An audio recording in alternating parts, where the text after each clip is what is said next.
आकाए दो जहां रसूल अल्लाह सल्लल्लाहु अलैहि वसल्लम ने अशरे मग़फ़िरत करार दिया है। ये वो सातें हैं कि जब अल्लाह ताला अहले ईमान को अपनी मग़फ़िरत से नवाजता है। अगर कोई मुसलमान अशरे मग़फ़िरत में अपने पिछले तमाम गुनाहों से सच्चे दिल से तौबा कर ले तो अल्लाह ताला उसे मुआफ़ फरमा देगा और वो शख्स गुनाहों से ऐसा ही पाक हो जाएगा जैसे उसकी माँ ने उसे अभी अभी पैदा किया हो, अभी अभी जन्म दिया हो। इस फज़्ल करम, इस इनायत पर अगर हम अपने रब का मुसलसल भी नाज़रीन कराम शुक्र अदा करते रहें, हत्ता कि सारी ज़िंदगी भी सजदाए शुक्र से सर ना उठाएं, तो भी इस नेमत अज़ीम का शुक्र अदा करना मुमकिन नहीं हो सकता, क्योंकि जिसे अल्लाह ताला की मग़फ़िरत मिल गई उसे तो सब कुछ मिल गया।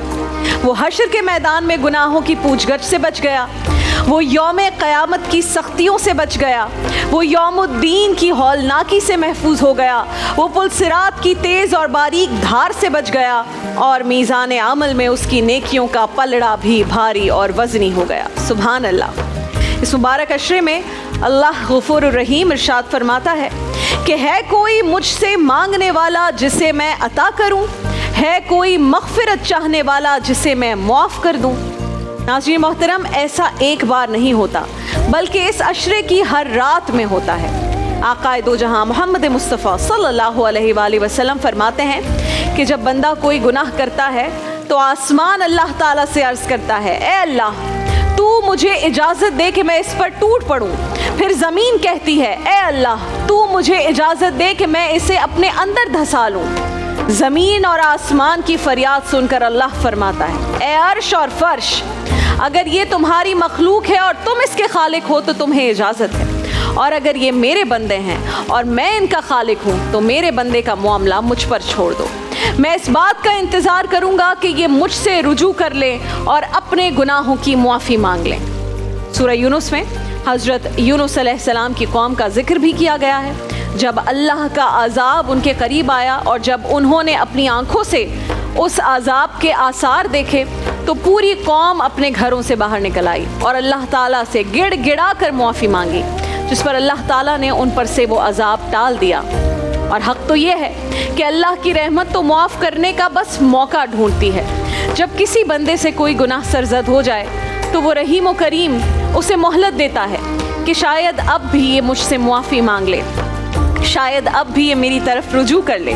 और जब कोई बंदा गुनाह के बाद शर्मसार होकर अल्लाह ताला से रुजू करता है, मुआफ़ी मांगता है और दुआ के लिए बस हाथ ही बुलंद करता है, तो अभी उसने सिर्फ या अल्लाह ही कहा होता है और अल्लाह की रहमत जोश में आती है और इरशाद होता है, जा मैंने तुझे मुआफ़ किया। अल्लाह की शान तो देखिए, सुभान अल्लाह, कि बंदे ने सिर्फ मुआफ़ी के लिए अल्लाह ही का लफ्ज़ अभी कहा है, अभी पूरी दुआ मुकम्मल भी नहीं हुई, दुआ शुरू ही नहीं हुई कि अल्लाह ने उसकी मग़फ़िरत फरमा दी। सही बुखारी में मरवी है कि नबी करीम सल्लल्लाहु अलैहि वसल्लम ने एक रोज़ सहाबा कराम से फरमाया कि तुमसे पहली उम्मतों में एक ऐसा शख्स था जिसे अल्लाह ताला ने वाफिर मिक़दार में माल अता फरमाया था, और जब उसकी मौत का वक्त आया तो वो अपने बेटों से कहने लगा कि मैं तुम्हारा कैसा बाप हूँ। बच्चों ने जवाब दिया कि आप बहुत अच्छे बाप हैं। उसने जवाब दिया कि मैंने नेकी का कभी कोई काम नहीं किया। अपने बेटों से कहा, जब मैं मर जाऊं तो मुझे जला देना, फिर मुझे पीस डालना, और जिस ज़ोर तेज़ हवा चले तो मेरी राख को भी उड़ा देना। जब वो शख्स मर गया तो उस शख्स के बेटों ने वैसा ही किया जैसा उसके बाप ने वसीयत की थी। अल्लाह ताला ने उस शख्स की राख के ज़र्रात को जमा फरमाकर उसे वजूद दोबारा अता फरमाया और फिर उससे पूछा, तुझे किस चीज़ ने ऐसा करने पर मजबूर किया? जवाब आया, ए रब, मुझे तेरे खौफ ने ऐसा करने पर मजबूर किया। अल्लाह ताला ने उस शख्स की ये बात सुनी तो उसे अपनी आगोश रहमत में ले लिया। उसे सिर्फ इस बात पर मुआफ़ फरमा दिया नाज़रीन कराम कि उसे अपने गुनाहों का एहसास हो गया था। अल्लाह अकबर, अल्हम्दुलिल्लाह, मग़फ़िरत का अशरा शुरू हो चुका है। अल्लाह का दरियाए रहमत जोश में है, लिहाजा बिना किसी ताख़ीर के हम जब रोज़े की हालत में हैं अपने रब के आगे सजदा रेज़ हो जाएं और अपने रब की मग़फ़िरत तलब कीजिए, क्योंकि गुनाहों पर नदामत गुनाहों को मिटा देती है और इंसान को अल्लाह से बहुत